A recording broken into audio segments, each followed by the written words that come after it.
Watching Ryan give his Grammy speech, I couldn't help but smile. "These songs come from my soul," he was saying. But I knew that every one of those soulful songs was written by me. I pulled out my phone and opened my social media account. It was time to tell the world the truth. My name is Jake Morrison, 28 years old, and I used to be a musician and songwriter living in Los Angeles. Used to be, until my best friend Ryan Castellanos decided to erase me from my own life. That Grammy night, sitting in my Beverly Hills apartment watching television, I watched Ryan walk up on stage to accept his award. In his golden tuxedo, holding the crystal gramophone statue, standing before thousands of people. Speaking into the microphone, he said, "These songs come from my soul, from the depths of my heart. Every night before bed, I sit at the piano and pour my inner voice onto paper." Thousands of people were applauding him. Famous musicians were giving him standing ovations. Cameras were constantly focused on him. Flashlights were going off. And the hashtag Ryan Castellanos was trending on social media. The presenters were introducing him as this year's most talented songwriter. But I knew the truth. Every one of those soulful songs was written by me. None of those piano moments he talked about were real. Ryan didn't even know how to play piano. Every chorus, every bridge, every verse was the product of sleepless nights I had spent creating. That's when I pulled out my phone and opened my social media accounts. I had 200,000 followers on Instagram, 150,000 on Twitter. It was time to tell the world the truth. It all started 4 years ago at UCLA. I was studying music composition while Ryan was in business school. We met at a campus music event. Back then, we were both young guys chasing our dreams, working as waiters at Santa Monica restaurants to pay the bills. When I first saw him, Ryan was on stage, singing as the vocalist for a local band called Midnight Shadows. His voice was genuinely beautiful. His stage performance was impressive. He had charisma. He could connect with the crowd. After the concert, I approached him. "Great performance," I said. "But the songs were a bit, how should I put it, generic." Ryan laughed. "You're right. The songs are very basic. We need more original, deeper material." "I write songs," I said hesitantly. "Really? What style?" "Pop, rock, some alternative. Would you like to hear something?" That night, I took him to my dorm and played demos on my old keyboard. One song in particular, Midnight Confessions, really impressed him. I had written this song inspired by my own inner conflicts about my sexual identity. The fear of coming out to my family, societal pressures, the contradictions within myself. It was all hidden in those lyrics. "This is incredible, Jake. This song is so deep, so emotional," he said. "Could I sing this?" "Sure, why not? Let's start a band. You write the songs, I'll sing them. Together we'll shake up the music world. How about calling ourselves Broken Dreams?" I naively agreed. Ryan was very persuasive. He dreamed big and made me part of those dreams. "Together we'll be playing at LA's biggest music venues," he would say constantly. We did our first performance at a small coffee shop on campus. There was only an audience of 30-40 people. But when Ryan sang my Midnight Confessions, the entire room fell into deep silence. When the song ended, everyone gave a standing ovation. Some were moved to tears. At that moment, we both realized this wasn't just a hobby. I named our next song Broken Wings. I had written this piece inspired by disappointments in my own love life. At that time, I was dating a guy named Cameron, but he wasn't taking me seriously, only saw me as a friend. This emotional turmoil was reflected in the song. When Ryan performed this song, he gave such a passionate performance that listeners thought he was truly telling his own experience. While I stood backstage, I could hear people telling Ryan, "This song is so personal, so authentic." Initially, I wasn't bothered by this situation. After all, even though the song was mine, the interpretation was Ryan's contribution. But over time, I began to notice subtle changes. In our first 6 months, we started playing regularly at small venues in Santa Monica and West Hollywood. We performed at iconic places like the Troubadour, the Roxy, the Viper Room during open mic nights. After each performance, we gained a few more fans. In our 3rd month, a local music publication called LA Music Scene wanted to interview us. They were preparing a feature titled Broken Dreams, the Next Big Thing. When interview day came, Ryan told me, "You stay in the background, I'll do the talking." Why? This is our band. Jake, you're not comfortable on camera. I look more charismatic. I'm a better spokesperson. This will be better for us. In that day's interview, Ryan spoke as if he were the band's sole member. "These songs come from my soul," he said. "When inspiration strikes at midnight, I immediately sit at the piano and compose. You can't force creativity. It comes naturally." Ryan didn't even know how to play piano. I had never once seen him touch a piano. At the end of our first year, we had a big breakthrough. Marcus Chen, A&R director at Stellar Records, started showing interest in us. We had scheduled a meeting at their corporate office in Hollywood. "Guys, I see incredible potential in you," Marcus said. "Especially the quality of the songs is exceptional. Who writes these pieces?" Without hesitation, Ryan said, "I write them. Jake assists with melodic arrangements, but the core composition and lyrics come from me." I was completely frozen at that moment. Sitting at the table, listening to Ryan completely erase me. I wanted to correct Marcus, but the words got stuck in my throat. After the meeting, I confronted Ryan. "Ryan, why did you lie to Marcus?" "I didn't lie. I'm the primary composer. I wrote these songs. Jake, you create raw melodies, I transform them into full songs. Without me, these would just remain unfinished ideas." This was the first major crack in our relationship. But Ryan spoke so persuasively, seeming as if he was really right. For a while, I even thought his reasoning might be correct. When we signed the contract with Stellar Records, Ryan read the legal documents. "You deal with the creative stuff, Jake. I'll handle the business side," he would say constantly. "Contracts are complex. I understand them because I studied business. I trusted him too. After all, he was my closest friend. I never thought he would betray me." For our first album, Echoes of Tomorrow, I wrote 14 songs.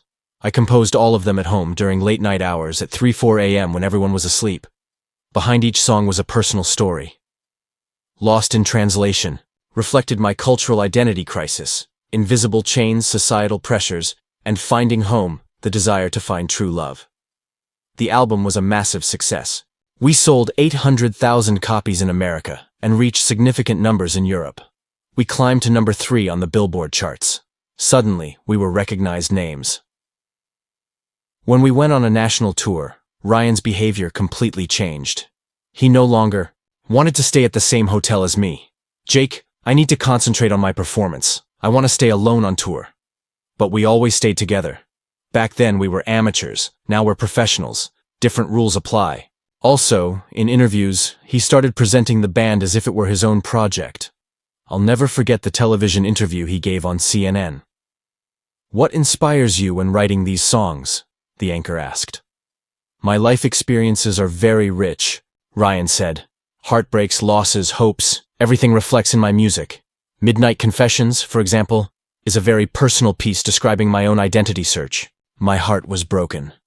Midnight Confessions was a song that narrated my struggle with my own sexual identity. Ryan had no connection to this topic. He was a heterosexual man and hadn't experienced an identity crisis. That night I confronted him, in the hotel room.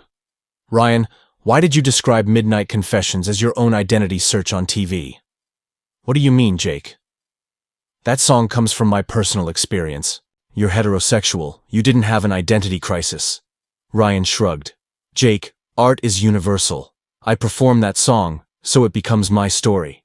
But this isn't honest. Honesty isn't that important in the music industry, Jake. What matters is that the story sells." That night I began to see Ryan's true character, but I still saw him as a friend, just thinking that his career ambitions were blinding him. At the beginning of our second year, we started working on our second album. For the album we named Shadows and Light, I composed 12 new songs. This time the songs were more mature, more personal. In the piece Invisible Scars, I processed my childhood traumas, and Borrowed Time was about how precious time is. But Ryan was never around anymore. He didn't participate in the songwriting process, didn't come to the studio. He only came to perform vocals after I completed the songs. You write, I sing.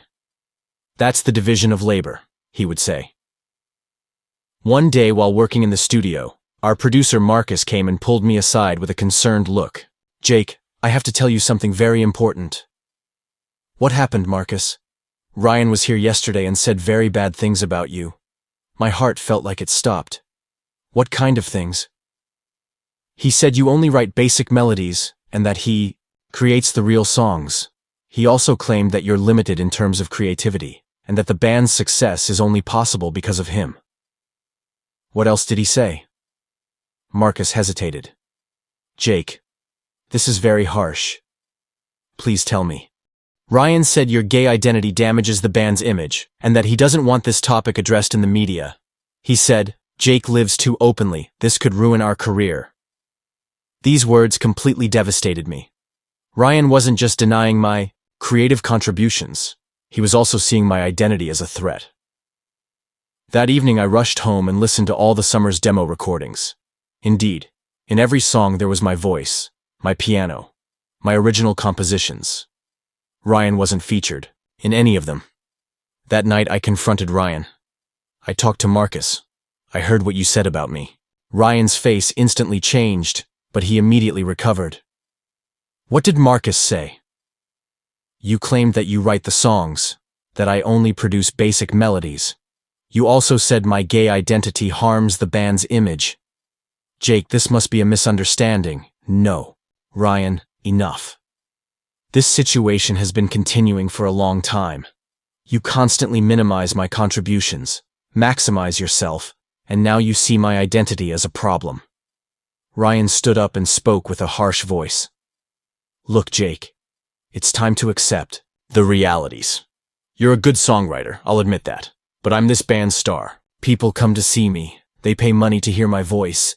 You're just a technician working in the background. Technician? Yes. Without me, these songs mean nothing. I give them soul, I add meaning. These words wounded me so much that I couldn't find words to speak. And the gay issue? Ryan continued. Jake, this is America. People are conservative. If your lifestyle reflects in the media, this could destroy our career. My lifestyle? I'm not ashamed of who I am, Ryan. You don't need to be ashamed, but you should be smart. Some things need to be kept private. At that moment I realized that there wasn't just a business disagreement between Ryan and me. He didn't accept me as a human being either. If you think this way, maybe we should go our separate ways, I said. I saw panic in Ryan's face for a moment, but he immediately recovered and smiled. Maybe you're right, Jake. Maybe it's time. That's when I understood. Ryan was already expecting this conversation. Maybe he was even planning it. The next week, Ryan sent me a long WhatsApp message. Jake, we've thought long and hard about Broken Dream's future. Unfortunately, we've concluded that you can't be successful in a music career anymore. You have limitations in creativity, and this situation prevents the band's progression. I recommend you quit this business and find a normal job. Maybe teaching, or another field might be more suitable for you. I'll continue as Broken Dreams. This decision is final and unchangeable. Thanks for your understanding.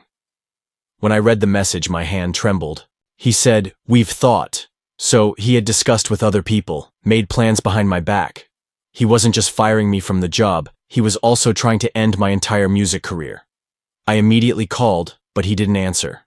Over the next few days, I called repeatedly, sent messages. He didn't respond to any of them. A week later, an envelope came by courier. It was sent from Ryan's lawyer. Inside were legal documents. Ryan would use his rights over the Broken Dreams name to start a solo career, and I wouldn't claim any rights. He wasn't even asking for separation compensation from me. He just wanted me to leave. During those days, I cried a lot. 3 years of friendship, dozens of songs, hundreds of concerts, all ended with a WhatsApp message. Such pain filled me that I couldn't leave home for days. But a week later, while going through old documents at home, I discovered something very important. The copyrights for all my songs were registered with ASCAP, American Society of Composers, Authors, and Publishers. And only my name was on these registrations. What Ryan didn't know was that I always protected myself when songwriting. I had learned, This from music law classes at UCLA. After composing each piece, I would legally register the copyrights to myself. This meant that Ryan was only performing, but I was the real owner of the songs. I immediately met with a copyright attorney, David Chen, an expert with 25 years of experience in the music industry who had represented many famous artists. "Jake, the documents you have are very strong," David said after examining the ASCAP records.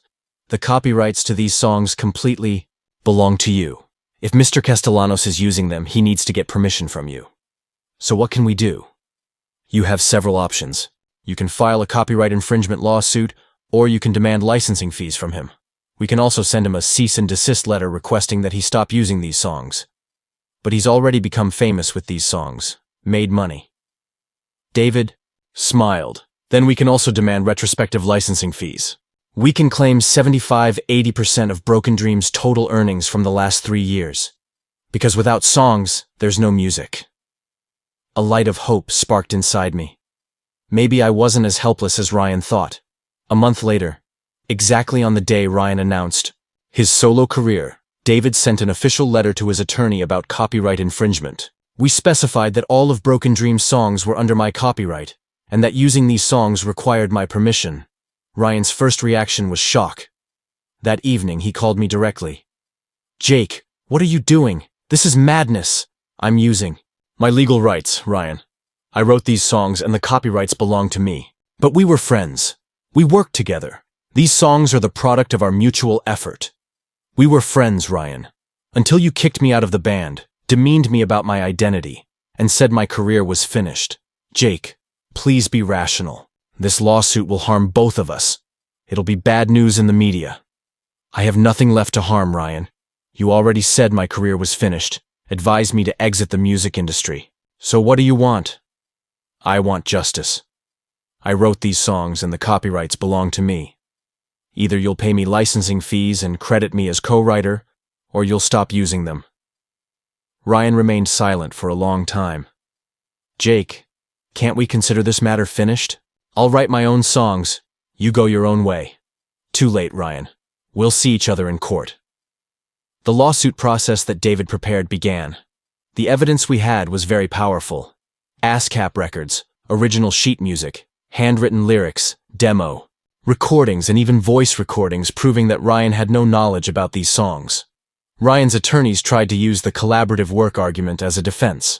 They claimed that without Ryan's vocals and interpretation, the songs couldn't reach success. Therefore, he should be recognized as a co-writer. But David made a very smart move. He submitted to court the demo recordings I had made with other artists. I had recorded the same songs with different voices with my friends from UCLA, and every version was successful. This demonstrated that the quality and appeal of the songs were independent of the vocalist. The lawsuit process lasted 10 months. During this period, Ryan's career took major damage. The copyright lawsuit became big news in the music industry and media, and everyone started looking at Ryan suspiciously. Questions like, did he really write these songs? Went viral on social media. Music critics started reviewing old interviews, looking for inconsistencies. Even the record company Stellar Records reconsidered their contract with Ryan. Because if Ryan wasn't the real author of the songs, future projects were at serious risk. During this period, I didn't stay idle either. I started working with other artists, writing songs for them. Most of the music producers in LA knew me and were aware of my talent. Who really wrote Broken Dreams songs was an open secret among industry insiders. The song, Broken Wings, I wrote for pop star Emma Richards climbed to number 3 on the Billboard Hot 100. Afterwards, I wrote pieces like Fading Echoes for indie rocker Alex Torres and Soul Deep for R&B sensation Mia Johnson. They all became hits. Thanks to these successes, my credibility in the music industry increased. Now people were asking, how can we get Jake Morrison to write songs, instead of who is Jake Morrison? Finally, the court gave its decision. The judge ruled that the copyrights to all songs belonged to me, and that Ryan had used these songs without permission. The decision was as follows. Ryan was requested to pay $3.2 million in retrospective licensing fees. If he wanted to use these songs in the future, he needed to get written permission from me. He needed to pay 70% licensing fees for each use. In all credits, My name had to appear as the primary songwriter. The evening the decision came out, Ryan called me. His voice sounded broken. "Jake, this decision will completely destroy me." "You tried to destroy me too, Ryan. The difference is I had legal rights." After this conversation, Ryan's career rapidly collapsed. Stellar Records terminated the contract because there was no guarantee for future songs. He started being referred to as a fake songwriter in the media. Meanwhile, I strengthened my position in the music industry. I received an exclusive songwriter offer from Global Music Group, $750,000 annually for 5 years. My song Phoenix Rising for Selena Martinez stayed at #1 for 6 weeks and received Grammy nominations. A year later, Ryan appeared at my door. He had changed a lot, lost weight, looked tired, wearing simple clothes instead of expensive outfits. "Jake, I came to apologize. A real apology. What I did was very wrong. You were my closest friend, and I betrayed you." We talked for hours that night. Ryan had genuinely changed, was truly regretful. He asked if I could help him learn to write songs. After thinking, I agreed with conditions. He had to accept the copyright ruling, share credits fairly if we collaborated, and never betray me again. For 8 months, I taught Ryan songwriting. He struggled initially but gradually improved. Our first collaboration was Second Chances, a sincere piece about Ryan's mistakes and redemption journey. 2 years later, our creative partnership became a respected brand in the music industry. Our song, Rising Above for Stella Mason, got nominated for a Grammy in the Best Song category. We won. On stage, Ryan said, "This award is the result of true collaboration. Jake Morrison is one of the most talented songwriters in the music industry. I want to publicly apologize for the wrongs I did to him in the past." Driving home that night, I reflected on my incredible transformation. 5 years ago, I was a betrayed man whose career was being destroyed. Now, I was a Grammy-winning songwriter with a genuine friendship. Sometimes life's biggest betrayals take you to your strongest point. You just need to know your worth, fight for your rights, and understand the power of forgiveness. I had done exactly that.